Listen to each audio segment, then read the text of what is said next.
Recording in progress.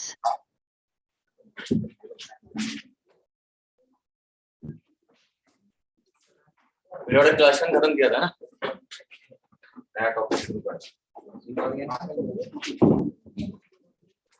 Organic की तरह Ardern तो रनिंग में होगा ना।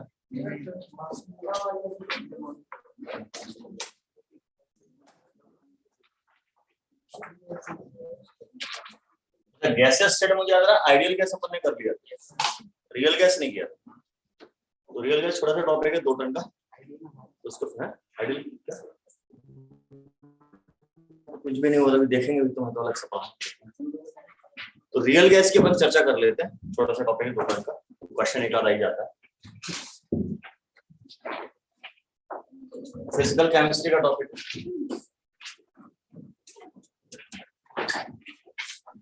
सर। जी सर मैंने कल आपसे एक डाउट पूछा था। कौन है, क्या पूछ सर BIN से रिलेटेड। दोबारा पूछ। सर आपने ऐसा बताया हुआ था क्या सर? हाँ बोल, मैं सुन नहीं पाया, दोबारा बोल। सर आपने ऐसा बताया था BIN में, तो अगर ऑक्सी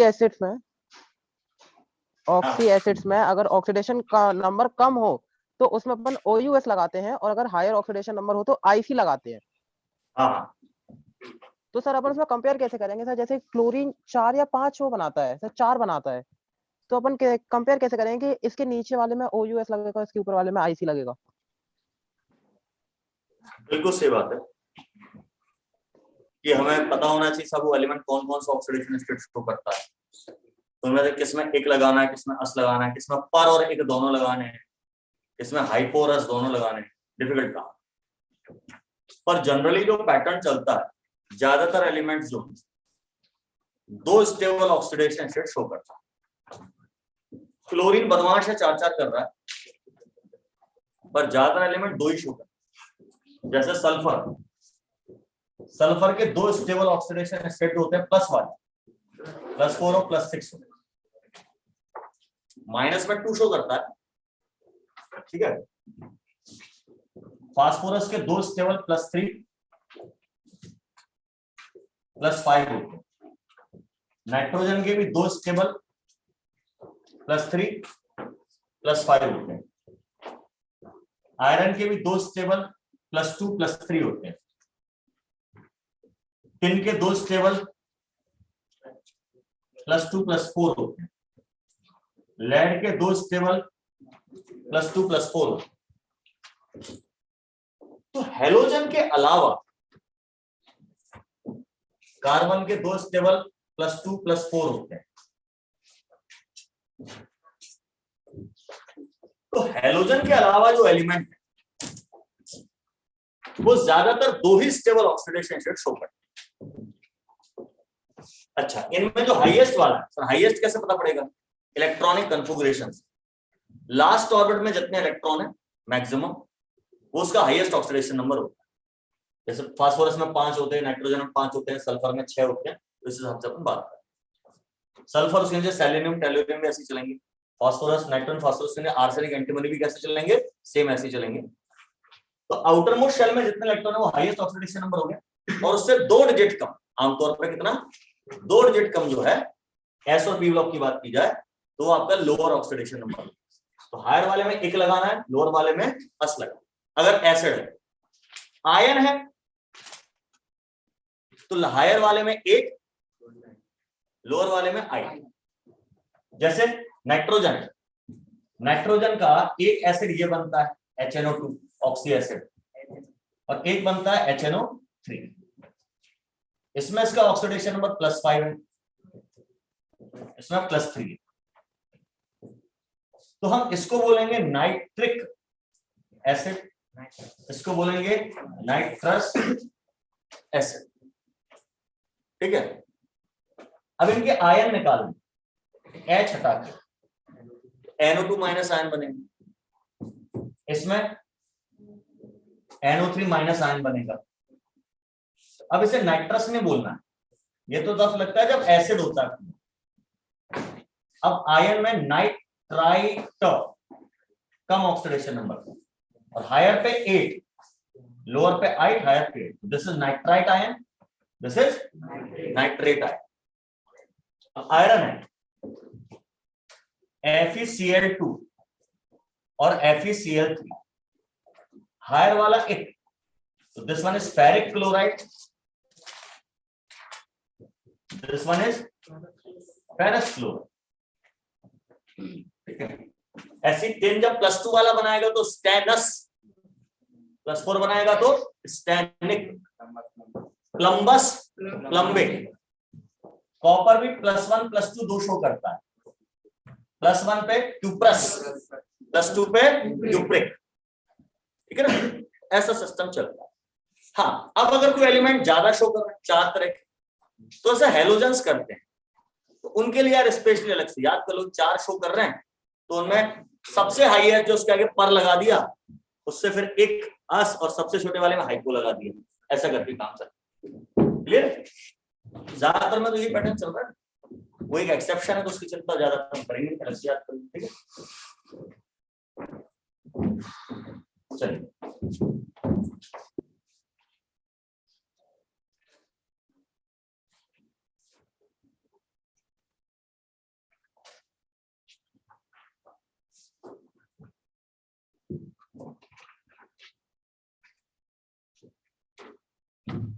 हम रियल गैस की बात करने आज, रियल गैस। हाँ जी, स्टेबल कैसे होता है?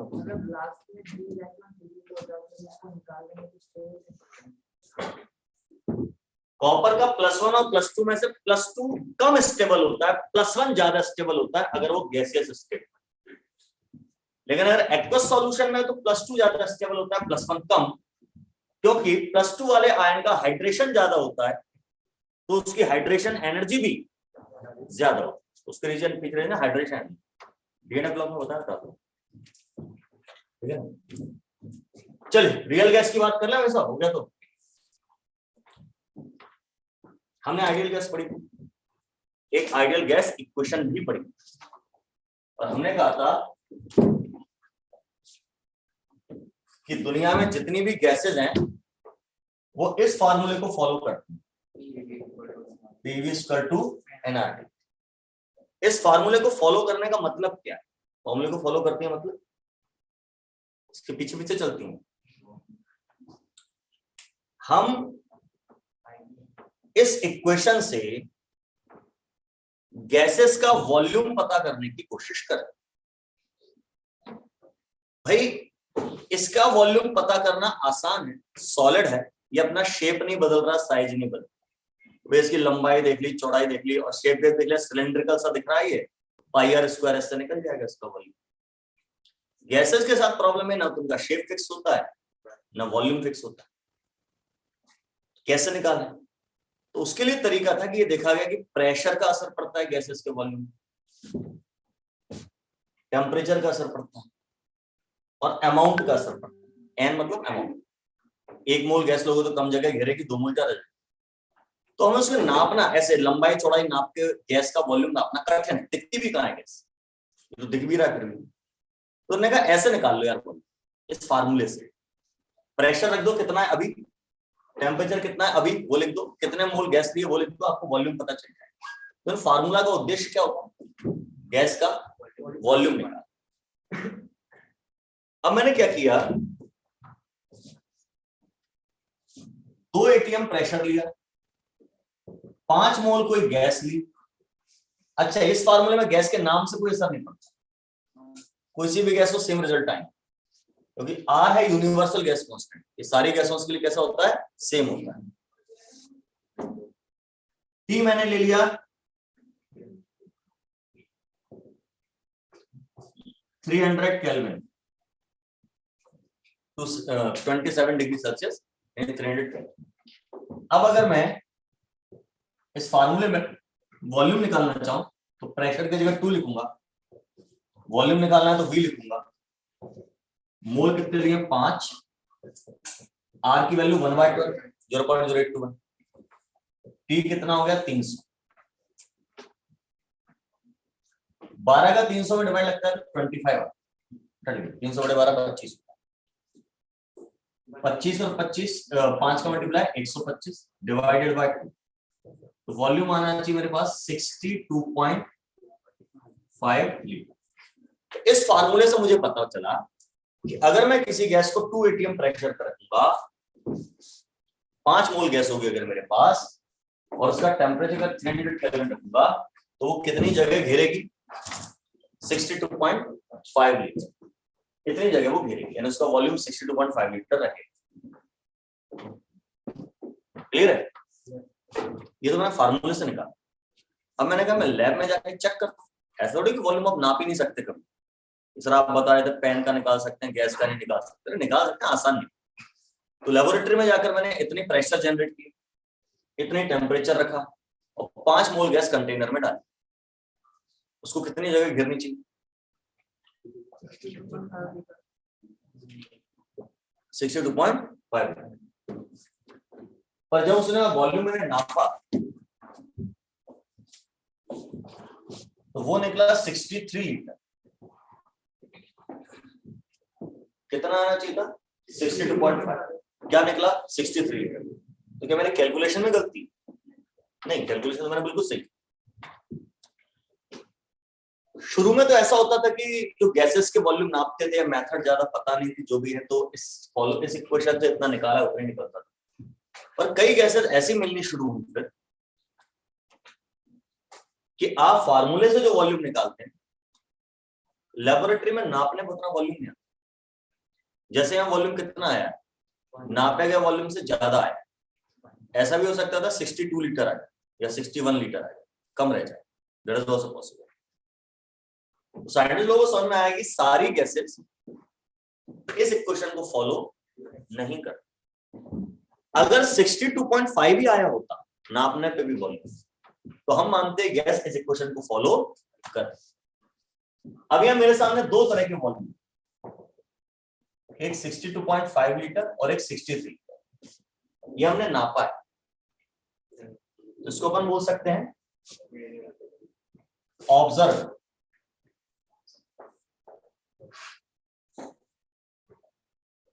या मेजर्ड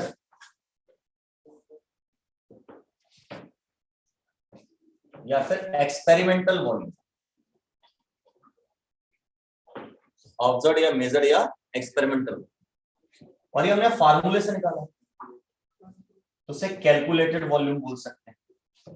यहां हम इसको आइडियल वॉल्यूम भी बोल सकते हैं, क्योंकि आइडियल गैस इक्वेशन हमने निकाला है।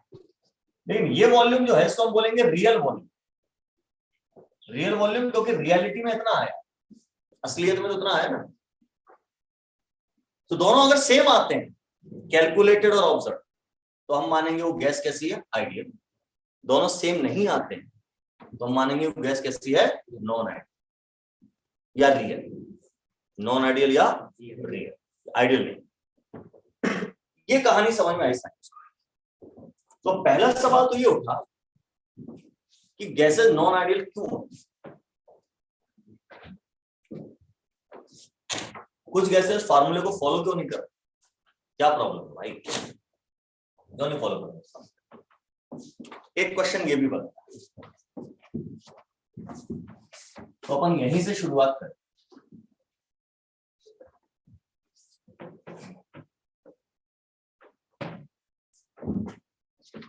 तो रियल गैस चैप्टर में पहली चीज, रीजंस ऑफ deviation from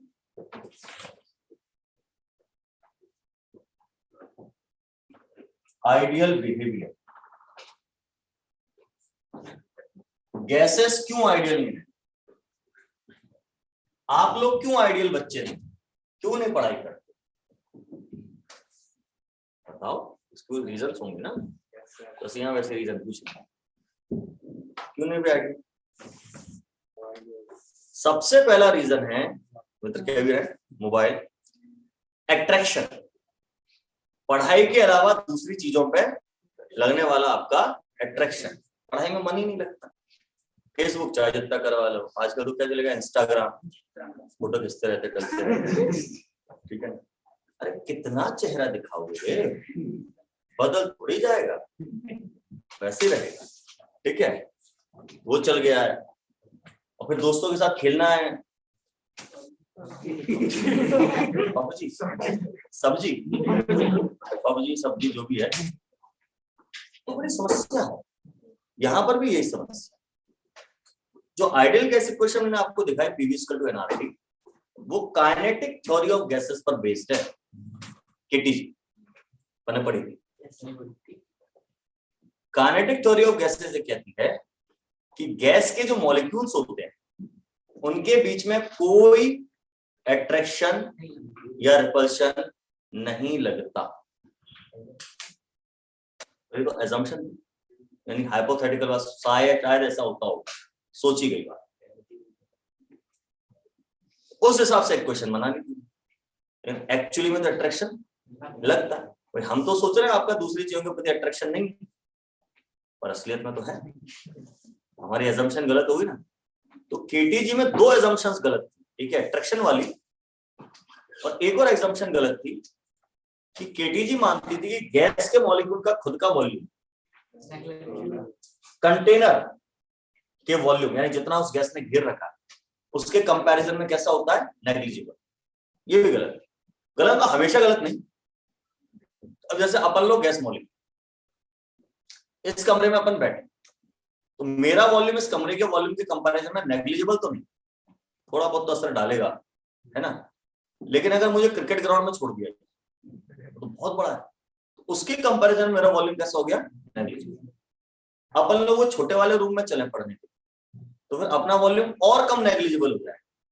अब तो वहां तो बहुत खतरनाक अंतर आएगा अपने रूम में से एक आदमी माइनस कर, ठीक है ना। तो ये डिपेंड करता है कि आप कितने बड़े एरिया में फैले, यानी गैस का वॉल्यूम कैसा है, ज्यादा है या कम है। अगर गैस का वॉल्यूम बहुत ज्यादा है तो ठीक है, गैस के वॉल्यूम मॉलिक्यूल का वॉल्यूम नेग्लिजिबल मान सकते हैं, अदरवाइज नहीं। ये भी गलत थी। तो इसके पीछे रीजन क्या है, टू फॉल्टी assumptions, गलत सोच of KTG, kinetic theory of gases की दो गलत assumptions जो है, इनकी वजह से गैस आइडियल बिहेवियर से डेविएशन शो करती है। पहली assumptions क्या है, KTG says there are no attraction forces between gas molecules, but this is not always true, हमेशा सच नहीं।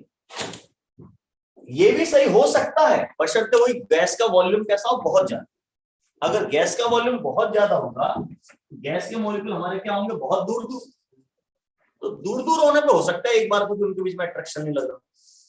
मैंने एक मैग्नेट यहां रख दी और एक लोहे की कील लेके अमेरिका में रखा, अट्रैक्शन लगेगा? थ्योरेटिकली तो लगेगा, प्रैक्टिकली तो नहीं लगेगा। तो वो बहुत ज्यादा डिस्टेंस तो मान सकते, छोटे जगह में गैस है तो नहीं मान सकते ना। इट इज नॉट ऑलवेज, हमेशा सही नहीं है, समटाइम्स कैन बी। ऐसी दूसरी बात, KTG says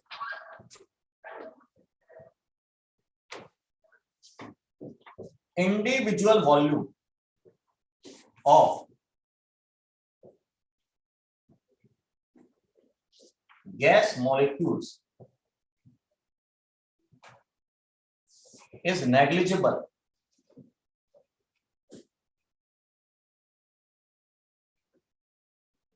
as compared to the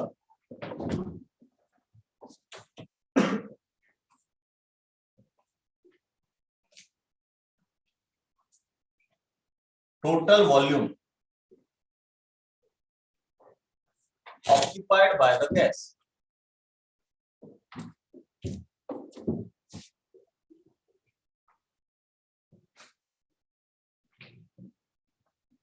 but this is all not true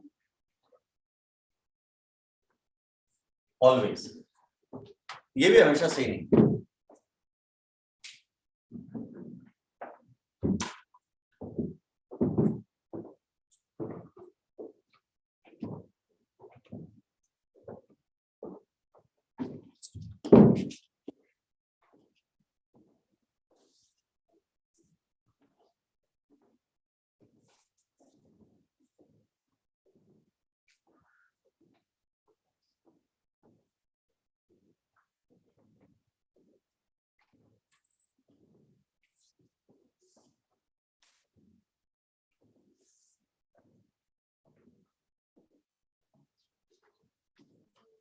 हो गया? तो इन दो पॉइंट्स की वजह से गैसेस आइडियल बिहेवियर से डिविएशन शो करती हैं. अब बताइए हम कैसे पहचानेंगे कि कोई गैस जो है वो आइडियल है या नॉन आइडियल है? नॉन आइडियल मतलब रियल है या नहीं, कैसे पहचाने? बड़ा सिंपल तरीका जो अभी कराया मैंने. फार्मूले से वॉल्यूम निकालो, फिर लैब में जाके नाप, दोनों सेम आए आइडियल, दोनों अलग अलग आए नॉन आइडियल. इसमें क्या बात है? ठीक है. साइंटिस्टों ने क्या किया, एक नंबर निकाला, एक कोफिशिएंट निकाला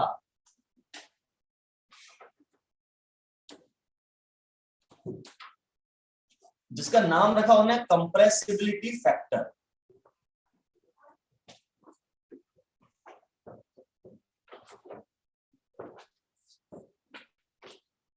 एक्चुअली जब हम किसी गैस पे प्रेशर लगाते हैं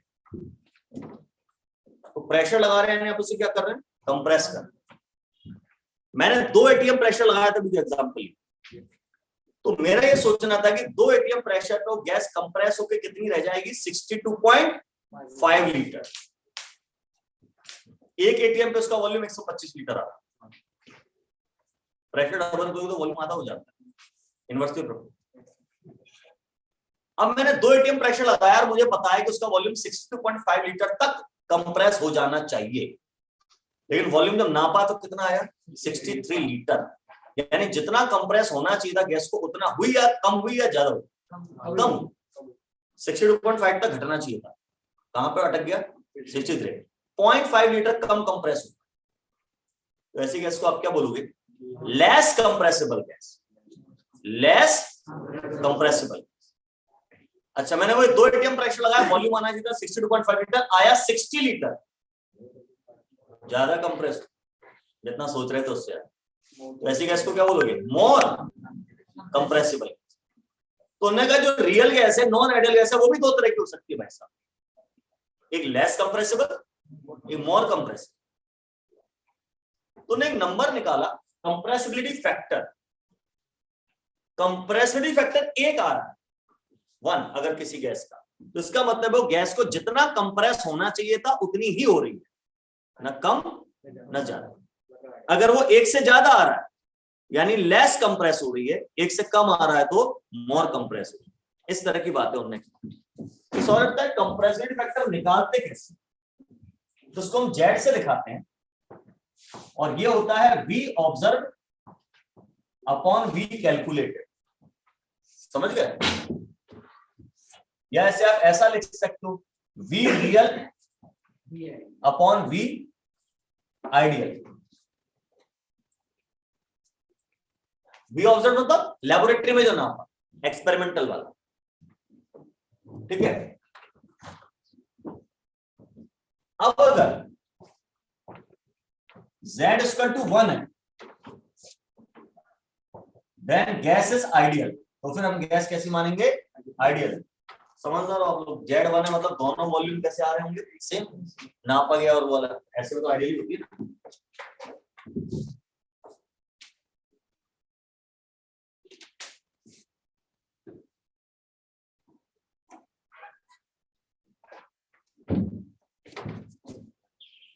अब अगर Z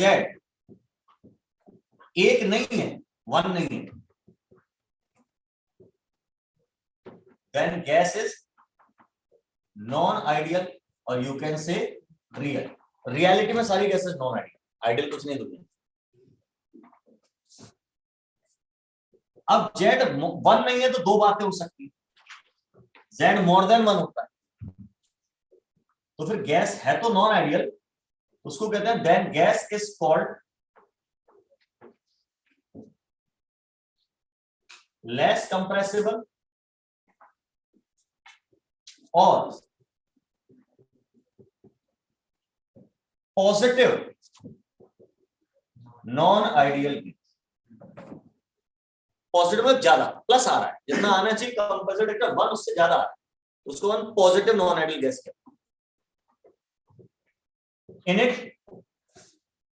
V observed will be greater than V calculated। भैया तभी तो मोर देन बनाएगा, फार्मूला लिखा सामने, ऊपर वाला वैल्यू ज्यादा आएगी तभी तो आंसर मोर देन बनाएगा। और Z अगर लेस देन 1 हुआ तो क्या लिखूं? मोर कंप्रेसिबल और नेगेटिव नॉन आइडियल गैस, और इसमें V observed less than V calculated आएगा। देख लो दोनों, एक मैंने लिखवा दी, दूसरी आपने लिखो।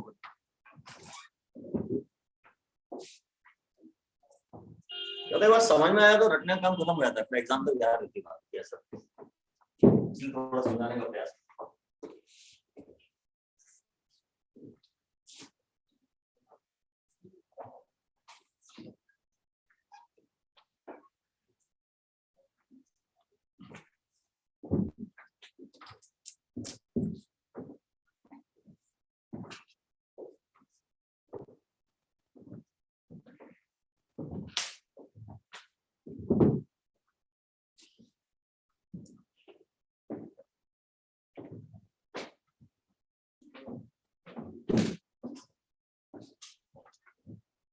दोनों लिख लिए?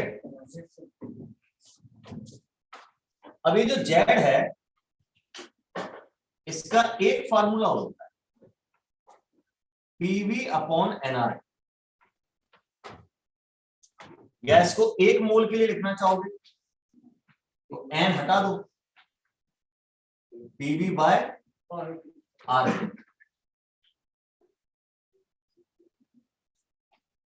फॉर 1 मोल, एक मोल।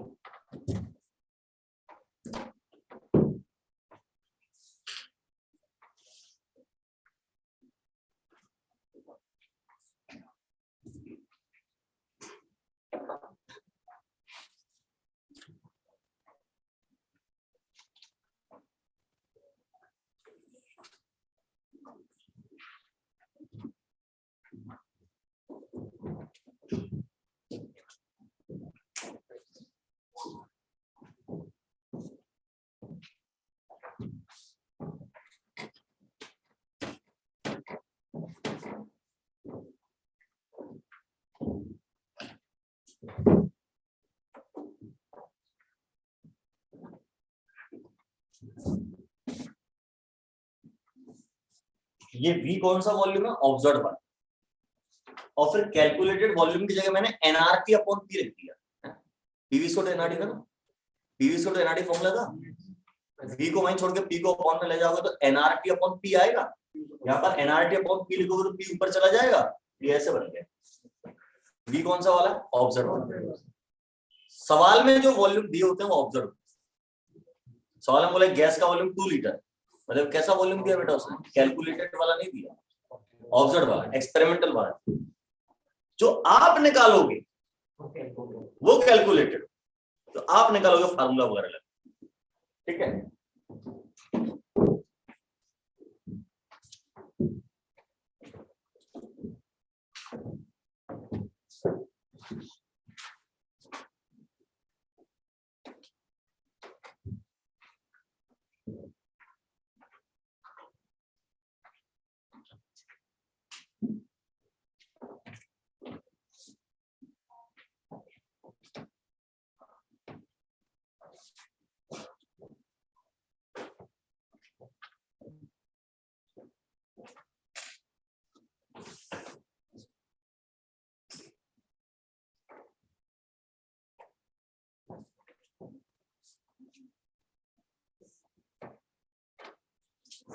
Volume of 1 mole of a gas at 2 atm pressure and 27 degree Celsius temperature is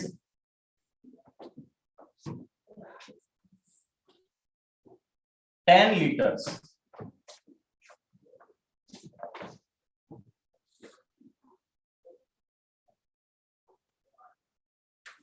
calculate Z, आप उसका कंप्रेसिविटी फैक्टर निकाल। ये भी आ सकता है, पता करो वो आइडियल है कि नॉन आइडियल। नॉन आइडियल तो कौन सी है, पॉजिटिव नॉन आइडियल कि नेगेटिव नॉन आइडियल, वो जेड निकल आएगा, सब निकल आएगा, करके बताइए।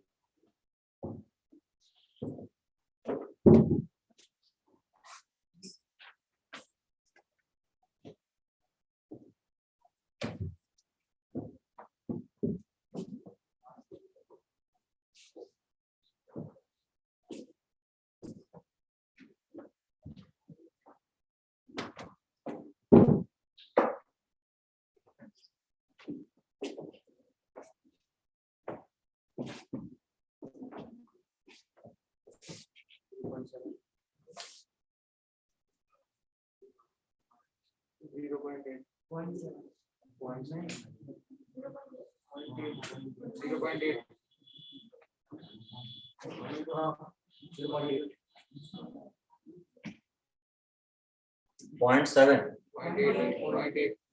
0.8. Yes, sir.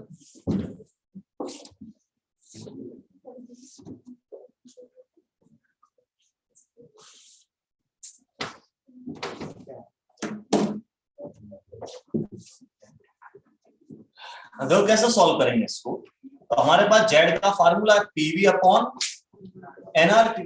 दो तीन तरीके सॉल्व करवा सकता हूं मैं आपको इसको। पी प्रेशर 280 दिया। अच्छा ध्यान रखना है कि जब आर की वैल्यू 1/12 लिखते हैं तो प्रेशर एटीएम में होना चाहिए, वॉल्यूम लीटर में, और टेम्परेचर केल्विन में।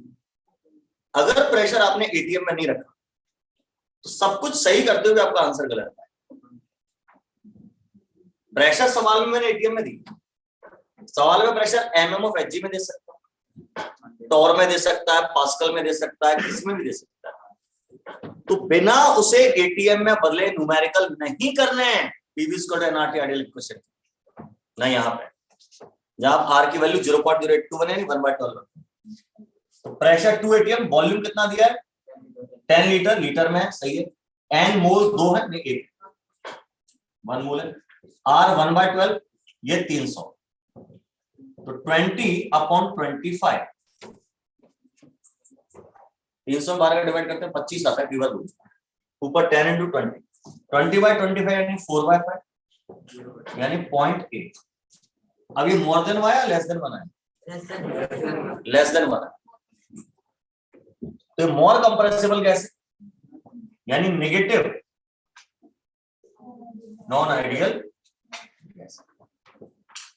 अब मैं इसी क्वेश्चन में आपसे कहूं, calculate ideal volume of gas, कितना होना चाहिए था आइडियल वॉल्यूम। तो आप कैसे करो, दो रास्ते हैं। एक तो सीधे पीवी स्क्वायर टू एनआरटी लगा दो, लेकिन आइडियल गैस क्वेश्चन, लेकिन अब यार वी रखना मत। सर वॉल्यूम दिया तो है 10 लीटर, फिर क्या को नहीं रखना, वो ऑब्जर्व वाला दिया, हमें आइडियल वाला निकालना। 2 into b 1/12, 1 मोल है into 300 कितना आएगा 12.5 लीटर। एक तरीका तो ये हो। दूसरा तरीका ये हो गया, Z equal to V observe upon V calculated लगा दो। या इसको अपन कहते थे V real upon V ideal. अब जेड की वैल्यू 0.8 है, वी रियल दिया है 10 लीटर। 10 लीटर जो वॉल्यूम जो दिया है वो रियल होता है, आपको आइडियल निकालना है। वी आइडियल को ऊपर ले आइए, 10/0.8, अबे डिवीजन में जाना है, 100/8 12.5 लीटर। कंसेप्ट समझ आएगा, सब तरफ से घुमा के बता दिया।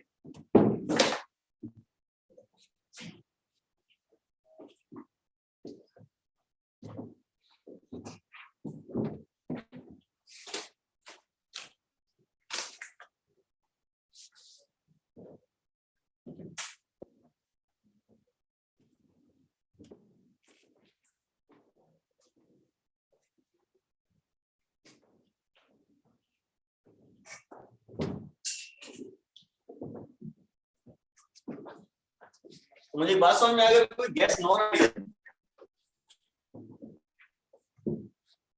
तो उसका वॉल्यूम आप बिना लैब में जाए कैलकुलेट नहीं कर सकते, लैब में जाना ही पड़ेगा यार। सर जेड से कर लेंगे ना, जेड भी तो बेटा तभी निकलेगा जब आपको लैब वाला वॉल्यूम पता हो। लैब वाला वॉल्यूम होता है उसके बिना तो कर ही नहीं सकते। यानी घर बैठे कागज पे फार्मूले सा आप नहीं निकाल सकते नॉन आइडियल गैस के वॉल्यूम, प्रेशर वगैरह। वॉल्यूम निकाला तो प्रेशर कहां से मिलेगा? अच्छा, पीवी स्क्वायर एनआरटी केवल वॉल्यूम निकालने का फार्मूला नहीं, इस्तेमाल उसके लिए करते हैं ज्यादातर, और स्टार्ट उसके लिए किया था, पर निकाल तो प्रेशर भी सकते हो, निकाल तो टेम्परेचर भी सकते हो, जो भी चीज उसमें है निकाल तो मोल भी सकते हो, सब चीजें कर सकते हो। साइंटिस्ट लोगों ने सोचा कि नॉन आइडियल गैसेस जो हैं इनके लिए भी तो कोई फार्मूला होना चाहिए, ऐसा थोड़ी आइडियल आइडियल के लिए खेलोगे। तो एक साइंटिस्ट था, उसका नाम था वान डेर वाल्स। उसके दिमाग में बात चुभ गई, उसने कहा था साहब मैं नॉन आइडियल गैस के लिए फार्मूला निकाल कर रखूंगा। उसने बहुत सारे एक्सपेरिमेंट करे, चीजें समझी और अंततः एक फार्मूला दिया जिसको अपन कहते हैं वान डेर वाल्स गैस इक्वेशन। ये लगती है नॉन आइडियल गैस। अगली चीज हमें वही पढ़े,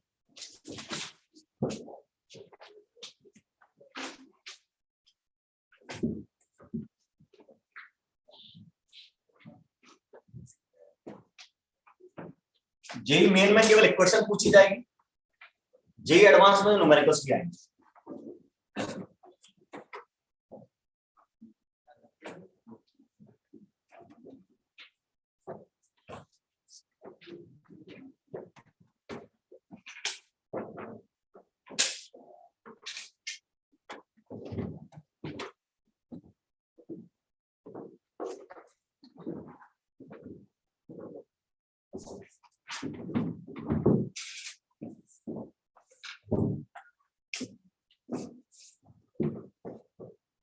ये थी van der Waals gas equation, P plus AN square upon V square into V minus NB equal to NR।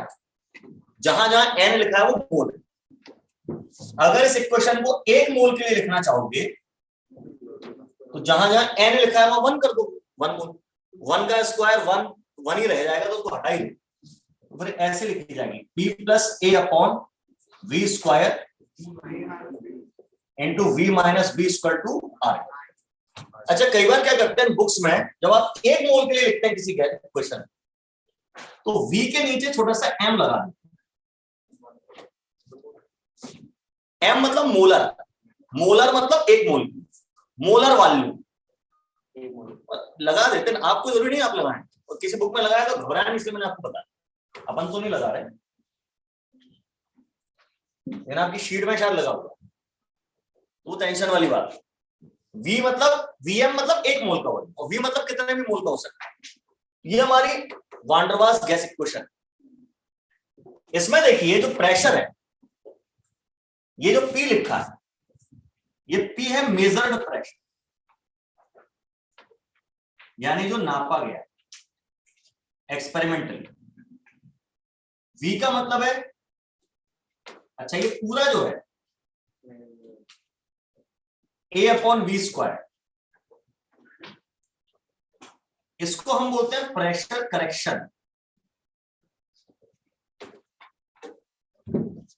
क्या है कि हमने किसी गैस का प्रेशर नापा 280, तो हम मान के चल रहे हैं कि वो गैस कंटेनर के अंदर उतना ही प्रेशर जनरेट कर रही है, और एक्चुअली में ऐसा होता नहीं।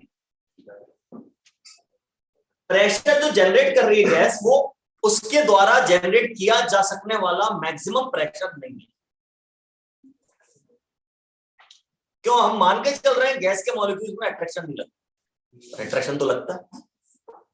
तो अट्रैक्शन लगता है तो उस चक्कर में गैस के मॉलिक्यूल्स पूरी ताकत से कंटेनर की वॉल्स पे नहीं टकरा रहे, और गैस का प्रेशर किस वजह से होता है? मॉलिक्यूल्स के टकराने की वजह से।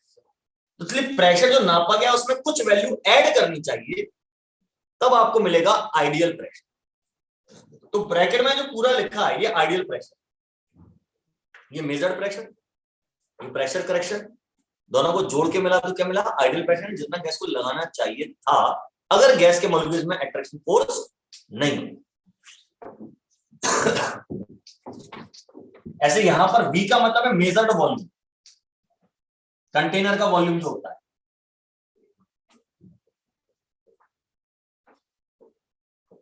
अपन आइडियल गैस इक्वेशन में V मतलब कंटेनर का वॉल्यूम ही रखते हैं, तो ये वो है। और स्मॉल b को बोलते हैं वॉल्यूम करेक्शन, और T तो टेम्परेचर है, R यूनिवर्सल गैस है, वो कोई दिक्कत नहीं। इतना लिखो, फिर प्रेशर करेक्शन वॉल्यूम करेक्शन पर अपन बात करें।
नोट डालेंगे। नोट में पहला point, pressure correction is directly proportional to the density of gas near the wall and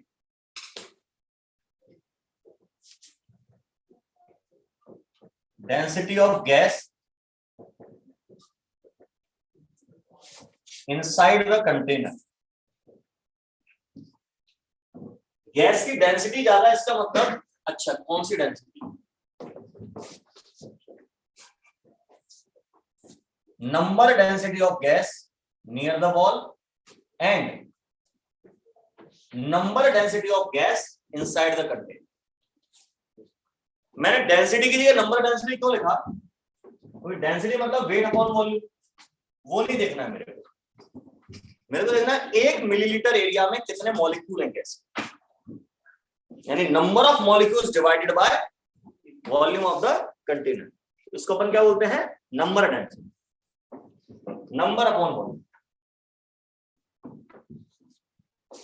दीवार के पास जितने ज्यादा मॉलिक्यूल होंगे टकराएंगे भी उतनी ज्यादा, और दीवार से दूर भी जितने मॉलिक्यूल होंगे फ्यूचर में उनके टकराने की संभावना भी उतनी ज्यादा होगी। तो दोनों डेंसिटी के प्रोपोर्शनल है। तो जो प्रेशर करेक्शन होता है, अगर स्मॉल पी से आप डिनोट करें उसको, तो directly proportional to D into D. ये वॉल के नियर डेंसिटी, ये इनसाइड द कंटेनर डेंसिटी। आमतौर पे दोनों अलग होती है, थोड़ा सा अंतर होता है, पर मामूली अंतर होता है, जो दोनों को डी लिख दिया। तो आप कह सकते हैं pressure correction is directly proportional to D square. अब नंबर डेंसिटी कैसे निकलेगी, अभी क्या बताया, नंबर डेंसिटी क्या, नंबर अपॉन वॉल्यूम। और केमिस्ट्री में नंबर नापा जाता है मोल से, 1 मोल में एवोगाड्रो नंबर के बराबर। एन लिख दिया मैंने नंबर की जगह, वॉल्यूम की जगह वी लिख दिया, डेंसिटी हो गई एन अपॉन वी। कौन सी डेंसिटी है, number density, weight upon volume नहीं है, नंबर अपॉन। इस पे लगना था स्क्वायर, लगा दिया। तो P प्रोपोर्शनल टू, ब्रैकेट खोलेंगे, N square upon we square. अब अगर मैं प्रोपोर्शनल का साइन हटाऊं, कांस्टेंट आएगा के, लेकिन यहां कांस्टेंट के नहीं लिखा उसने लिखा मैं ए लिखूंगा, क्या कर लोगे, मेरी मर्जी, वांडरवास ने। तो प्रेशर करेक्शन का फार्मूला बन गया a n square upon we square. जरा चेक करो, ये लिखा अपने प्रेशर करेक्शन फार्मूला, कहां से आया वो भी लिखा गया। n मोल वाले में an square upon v square, n 1 मोल है तो भैया n 1 square a upon v square बचेगा। यहां जो a है that is very important, second note में a हमारा वान डेर वाल्स कांस्टेंट होता है, b भी हमारा वान डेर वाल्स कांस्टेंट होता है। अभी तो एक ही बात चल रही है।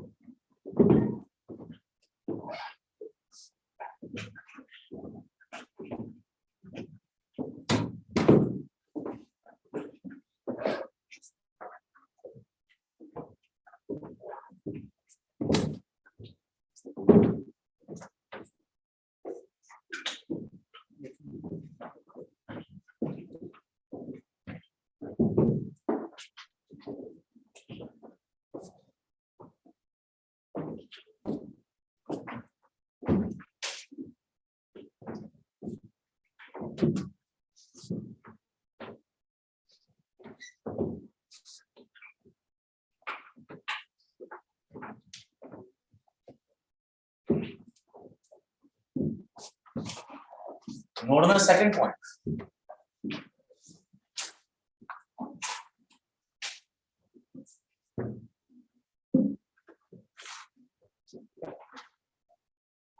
जो हमारा वान डेर वाल्स कांस्टेंट a था वो क्या चीज है, is the measurement of inter molecular attraction forces. ये इंटरमॉलिक्यूलर अट्रैक्शन फोर्सेस की मेजरमेंट,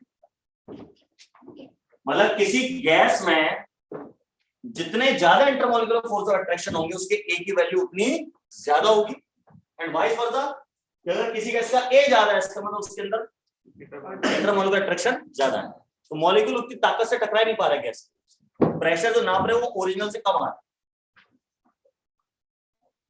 अच्छा, अगर ए इंटरमॉलिक्यूलर फोर्स ऑफ अट्रैक्शन की मेजरमेंट है तो गैसेस की बहुत सारी प्रॉपर्टीज पर ए पे डिपेंड करेंगी। पेपर में क्वेश्चन आता है what is the physical significance of a, question आएगा what is the physical significance of a, answer है measurement of intermolecular force of attraction, ये इसकी फिजिकल सिग्निफिकेंस। इंग्लिश सिखा रहा हूं, फिजिकल सिग्निफिकेंस वर्ड लिखा है तो ये बनता है पहली दफा पढ़ना, यही पूछ रहा है क्या बताता है, क्या महत्व है उसका, ठीक है, सिग्निफिकेंस, इंपॉर्टेंस। तो अब ए क्या क्या चीजें डिपेंड करती है, अगर किसी गैस के मॉलिक्यूल्स में इंटरमॉलिक्यूलर अट्रैक्शन फोर्स ज्यादा है तो वो पानी में ज्यादा आसानी से होगी, पानी के मॉलिक्यूल अट्रैक्ट हो जाएगी, मोर सॉल्युबल होगी। तो solubility of gas is directly proportional to a, ठीक है। अच्छा, गैसेस को प्रेशर लगा के आप लिक्विफाई कर सकते हैं, घर में वो आता है ना आपके एलपीजी लिक्विड है पेट्रोलियम गैस, तो उसमें ब्यूटेन लिक्विड थोड़ी होती, गैस होती, उसको हाई प्रेशर लगा के लिक्विड में बदल दिया, अब सिलेंडर लाएंगे तो ऐसा लगेगा पानी भरा है, वो लिक्विड ब्यूटेन है, लिक्विफाई कर दिया हाई प्रेशर। तो कोई गैस आसानी से लिक्विफाई कब होगी, यानी ease of liquefaction, that is also directly proportional to a. जिस गैस का ए ज्यादा होगा वो आसानी से लिक्विफाई होगी, जिसका ए कम होगा वो देर से लिक्विफाई। फिर एक चीज आप लोग पढ़ते हो सरफेस केमिस्ट्री चैप्टर में, एडसॉर्प्शन। जैसे चारकोल है, चारकोल के ऊपर गैसेस सोख ली जाती है, adsorption of gas, ease of adsorption of gas, कौन गैस जल्दी तो सोख ली जाएगी, कौन देर, that is also directly proportional to A.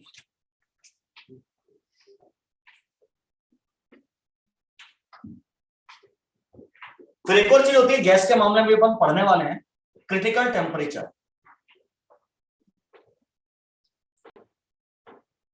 That is also directly proportional to a. एक और चीज आपको पढ़ाएंगे बॉइल टेम्परेचर,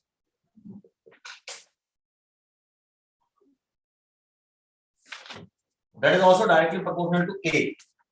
एक और चीज पढ़ाएंगे आपको, इन्वर्जन टेम्परेचर, ये थर्मोडायनेमिक्स में आएगा। मतलब बहुत सारे चैप्टर्स में ए का काम आता है, that is directly proportional to a. इतनी सारी चीजें ए पे डिपेंड करती। तो सरफेस केमिस्ट्री में क्वेश्चन आया 4 गैसेस दी, सरफेस केमिस्ट्री का क्वेश्चन यहां से solve, real gas. Surface chemistry में क्वेश्चन आया 4 गैसेस दी, बताओ कौन सी जल्दी से एडजॉर्ब होगी, किसका ए ज्यादा होगा वो। एक हमने यूनिवर्सल गैस कांस्टेंट पढ़ा था आर, उसकी वैल्यू सारी गैसेस के लिए सेम है, इसकी नहीं है। ये हर एक गैस का अलग है, तभी तो अलग अलग गैसों को डिसाइड करोगे। कार्बन डाइऑक्साइड का अलग होगा, हीलियम का अलग होगा, नियोन का अलग होगा, ऑक्सीजन का अलग होगा, नाइट्रोजन का अलग। आपके आंसर जे तो समझ में आ गया, ये सारी चीजें ए पे डिपेंड करती है। अब ए की वैल्यू हम कहां से लाएंगे, रटेंगे क्या दुनिया भर की गैसों की? नहीं, क्वेश्चन में दी भी नहीं। हाँ, यही तो गूगली है बेटा। तो मैंने आपको बताया ये सारी चीजें ए पे डिपेंड करती हैं। अब मुझे आपको ये बताना चाहिए ए किस पे डिपेंड करता है, तो काम बन जाए। पोलर और नॉन पोलर मॉलिक्यूल समझते हो? अच्छा, कौन समझता है? तू समझता है? तू भी समझता है? चल इधर निकल गया।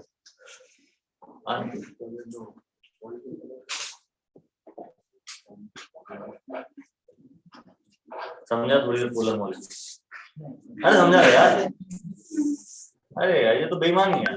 मैं इतनी देर से समझा रहा हूँ, जान दे भैया नहीं मान। अच्छा चल बता दे, मैं सही बता रहा हूँ नहीं बता रहा तो कर देगा।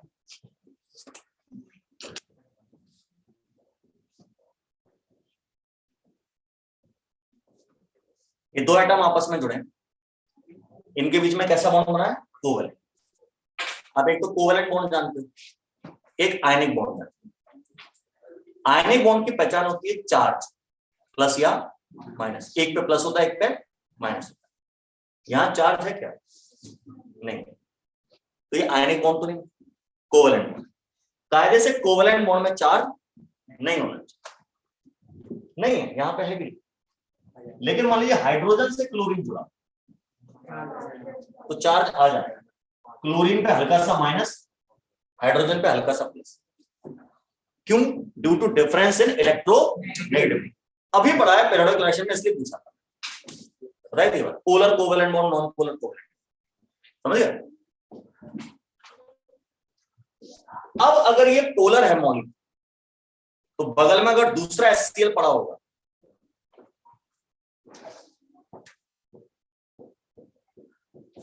तो इसका Cl पे जो हल्का सा माइनस चार्ज है और H पे हल्का सा प्लस चार्ज है, तो इन दोनों के बीच में अट्रैक्शन नहीं लगेगा?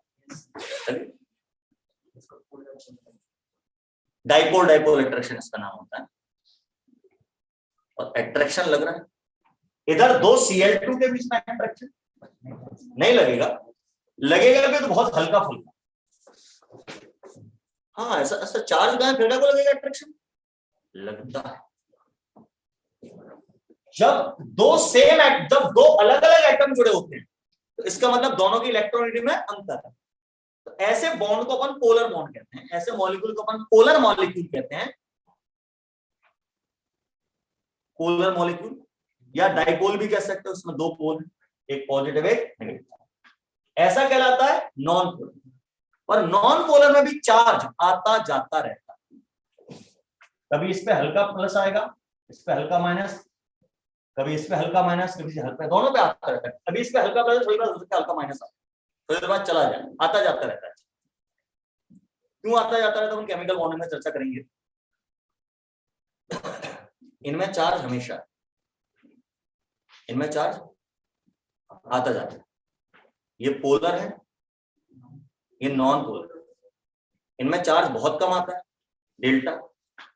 इनमें चार्ज बहुत बहुत बहुत बहुत बहुत कम आता है। तो अट्रैक्शन तो लगेगा यहां पर।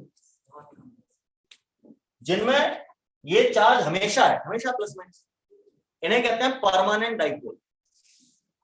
इनमें आता जाता रहता है। टेम्परेरी डाइपोल, टेम्परेरी डाइपोल के बीच में, यानी non polar molecules, non polar molecule भी क्या होता है? Temporary dipole.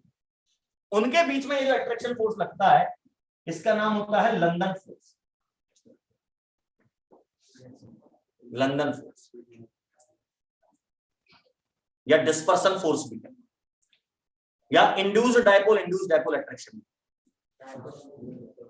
और हाँ, ये वो तीसरा होगा। और ये जो है डाइपोल के बीच में, इसको डाइपोल अट्रैक्शन या कीसम फोर्स कहते हैं। कीसम ऑब्वियसली बात है, कीसम फोर्स ज्यादा स्ट्रांग होंगे, लंदन फोर्स थोड़े से कम। अच्छा, ये जो डाइपोल अट्रैक्शन यानी कीसम फोर्स है, जरा बताओ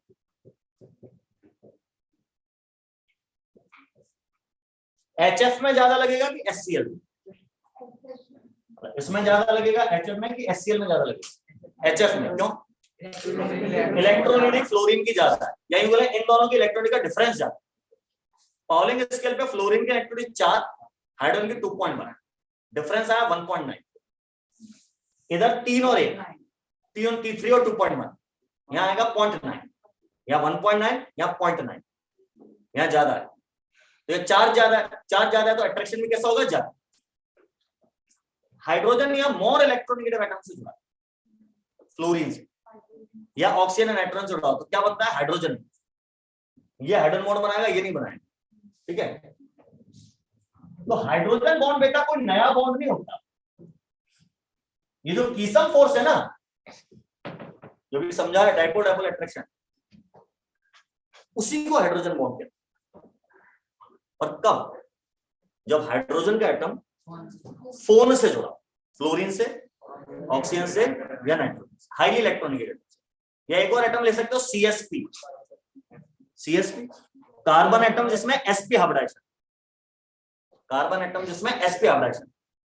पीरियोडिक टेबल में इलेक्ट्रॉन में समझाया था, sp हाइब्रिडाइज्ड कार्बन की इलेक्ट्रॉनिक 2.5 से बढ़कर 3.1 तक चली जाती है। चैप्टर पढ़िए, बहुत काम का है, ठीक है ना।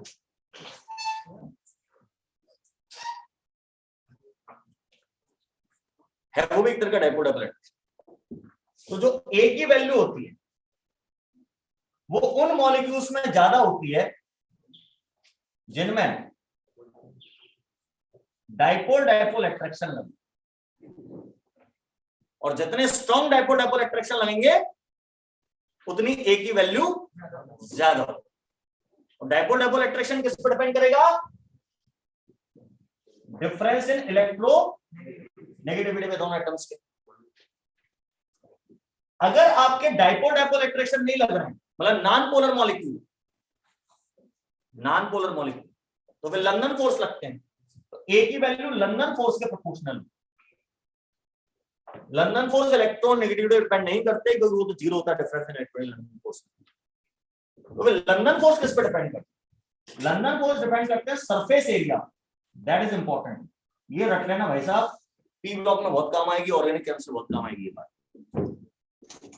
इसलिए काम के चैप्टर जल्द पहले पढ़ा रहा हूं, सब आगे लगेगा। ये नहीं पढ़ा होगा तो आगे चीजें समझ में नहीं आती, इसलिए ऑर्गेनिक समझ में नहीं आता, इसलिए P ब्लॉक परेशान होता है। ये कंसेप्ट नहीं पढ़ा होता।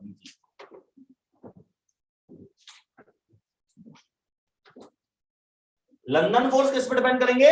Surface area. डाइपोल अट्रैक्शन या कीसम फोर्स, इसका एक और नाम क्या बताया मैंने?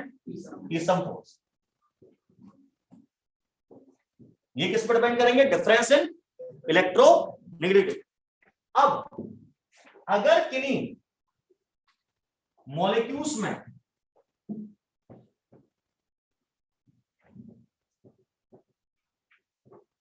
हाइड्रोजन बॉन्ड बन रहा है तो उसमें A की वैल्यू हाईएस्ट होगी, उससे कम होगी अगर डाइपोल अट्रैक्शन लग रहा है, और सबसे कम कब होगी? जब लंदन फोर्स लगा।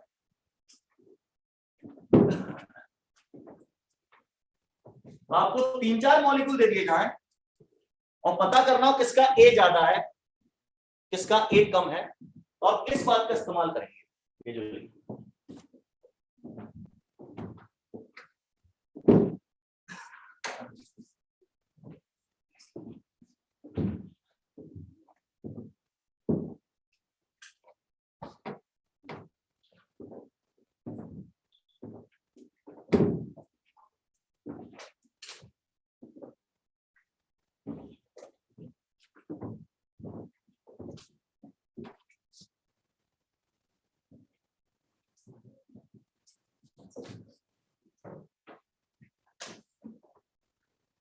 अच्छा बताओ, मीथेन CH4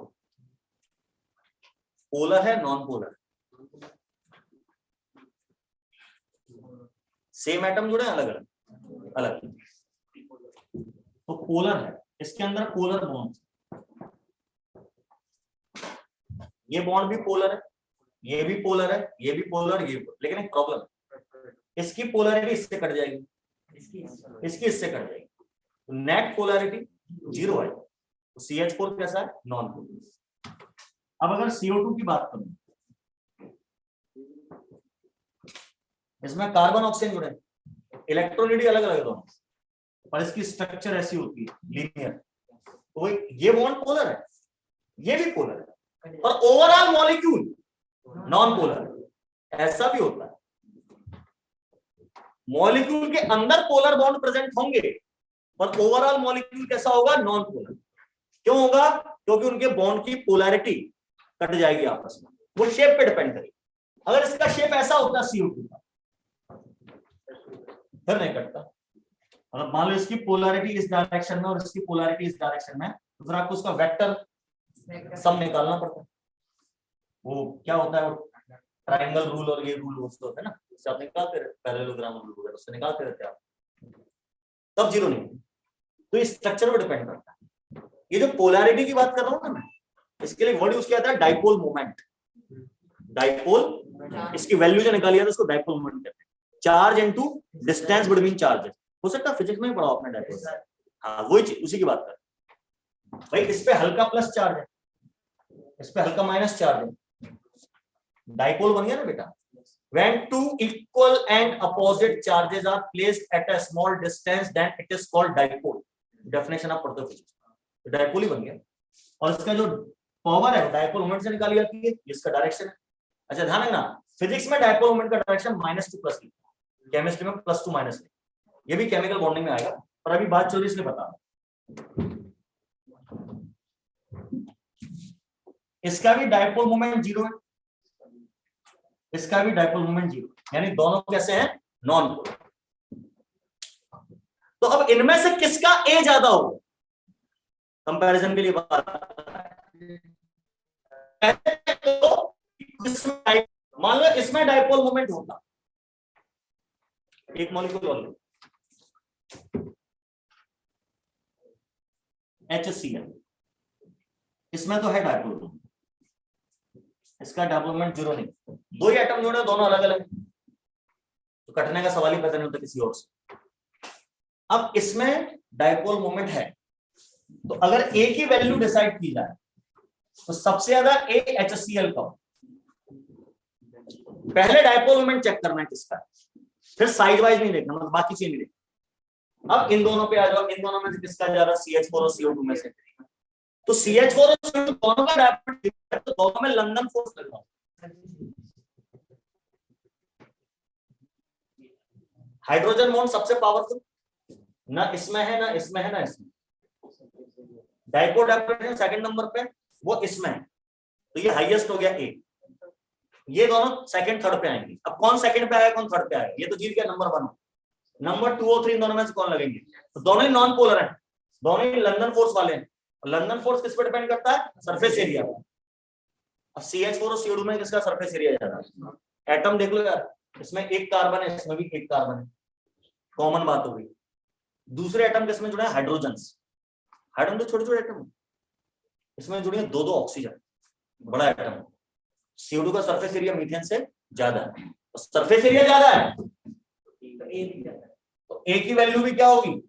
ज्यादा। तो इस तरीके से आप डिसाइड करते हैं कि किसका ए ज्यादा होगा, किसका ए कम होगा। वैल्यूज नहीं दी जाएंगी पेपर, इससे डिसाइड करना पड़ेगा जो सिखाया। आगे बात समझ, तो इसी में एग्जांपल के तौर पे लिख लो ए की वैल्यू कितना क्या नहीं, ये कैसे पता चलेगा? ये तो निकाला जाता है। न्यूमेरिकल अगर आएगा तो आपको ए और बी की वैल्यू दी जाती है, वो न्यूमेरिकल में तो दिया, थ्योरेटिकल क्वेश्चन में नहीं।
अब हमारा वार्नवास कांस्टेंट बी था नोट में तीसरा पॉइंट। ये क्या बताता है? कांस्टेंट बी जो होता है वार्नवास constant b is equal to the 4 times of actual volume of gas molecule.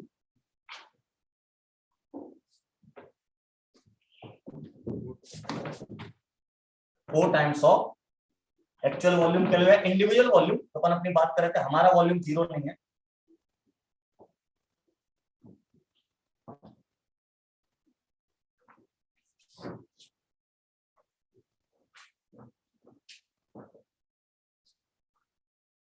ये हमारा स्मॉल बी होता है। एक मोल गैस मॉलिक्यूल्स के वॉल्यूम का 4 गुना, मोल के लिए चलेगा 1 मोल के लिए। एक्चुअली वो वॉल्यूम है जो गैस मॉलिक्यूल्स को घूमने फिरने के लिए नहीं मिल रहा। जैसे हम लोग इस कमरे में बैठे हैं, इस कमरे का वॉल्यूम होता है 10,000 लीटर मान लो, तो मुझे उड़ने के लिए 10,000 लीटर पूरी जगह मिल रही है क्या? नहीं, जितनी जगह आप लोगों ने घेर रखी वो नहीं मिलेगी। टेबलों ने इतनी घेर रखी, बेंचेस ने, बोर्ड ने इतनी घेर रखी, उस बॉक्स ने, कमरे में जो चीजें हैं उतनी जगह तो मेरे लिए माइनस होगी ना। उड़ते उड़ते आपके अंदर से थोड़ी घुस के निकल जाऊंगा, वो तो मेरी नॉन अवेलेबल स्पेस हो गया ना। अब हम क्या मान के चल रहे थे आइडियल गैस इक्वेशन में? कंटेनर का वॉल्यूम 10,000 लीटर तो V की वैल्यू 10,000 लीटर करके सवाल कर देते। गलत। PV/NRT में V का मतलब होता है गैस मॉलिक्यूल्स को घूमने फिरने के लिए मिली जगह, free space available for movement of gas molecule. हम कहते थे कंटेनर 10,000 का है, 10,000 लीटर का है तो 10,000 ही मिलती होगी। क्यों? क्योंकि हम गैस मॉलिक्यूल का वॉल्यूम कैसा मानते थे? नेग्लिजिबल।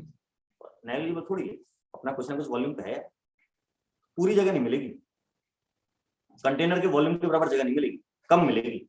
इसलिए देखो V में से मैंने B माइनस किया, B बॉम्बे वाला साइड माइनस किया, माइनस करना पड़ेगा। अब कितनी जगह?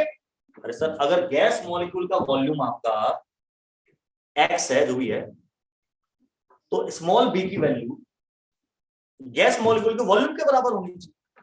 आपने 4 टाइम्स क्यों कर दिया?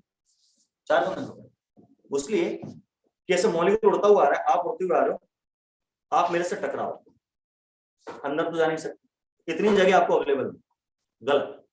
आप उड़ते आओगे तो मैं बेवकूफ आपको टकराने दूंगा। रुक जा बे, कहां चला आ रहा है यार, रुक तुम, इतनी जगह में कोई नहीं आया, ये मेरा इलाका है। हाँ, ऐसे हर मॉलिक्यूल का क्या होता है? इलाका होता है, और इलाका उसके खुद के वॉल्यूम का कितना होता है? 4 गुना। इतनी जगह में किसी को नहीं आना, ये एक्सपेरिमेंट से निकाला गया, पता किया। अब एक मॉलिक्यूल का वॉल्यूम अगर V है,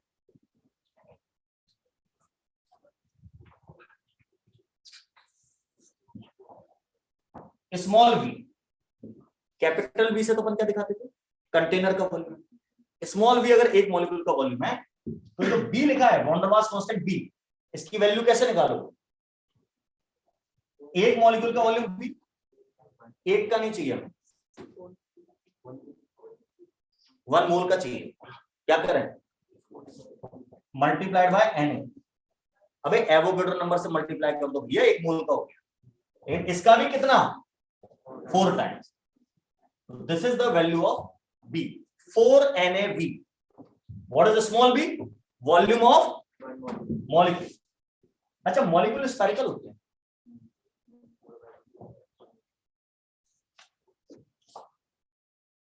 और स्फीयर का वॉल्यूम मुझे याद आ रहा है 4/3 पाई आर क्यूबिक होता है। ये भी तो लिख सकते हो उसकी जगह। R मतलब रेडियस ऑफ मॉलिक्यूल या एटम। स्मॉल b की value 4 Na into 4/3 pi r cubic, और you can write Na into 16/3 pi r cubic. ये स्मॉल b की वैल्यू। ये जो स्मॉल b है, इसके 2 नाम और होते हैं, इज ऑल्सो कॉल्ड को वॉल्यूम। इसको को वॉल्यूम भी कहते हैं, या इसको एक्सक्लूडेड वॉल्यूम भी कहते हैं। एक्सक्लूडेड जितना हटाना है, एक्सक्लूड करना, जितना हमें नहीं मिल रहा। Small b is also called co-volume or excluded volume. ए और बी की बात हो, कभी कभार जेई मेन में, एडवांस में तो नहीं, नोट में चौथा पॉइंट, यूनिट्स एंड डायमेंशंस पूछ लेते हैं ए और बी की। ए और बी की यूनिट्स एंड डायमेंशन पूछ लेते। फिजिक्स में यूनिट डायमेंशन पढ़ लिया होगा, चल रहा होगा, चल रहा है, जब हो जाए कर लो, इसकी यूनिट डायमेंशन निकाल के रख, नहीं तो फिर मैं तो निकल पाऊंगा भाई। क्लियर है? आज के लिए इतना ही, अगले टाइम पे चैप्टर को फिनिश करने की कोशिश करेंगे, ठीक है? Thank you.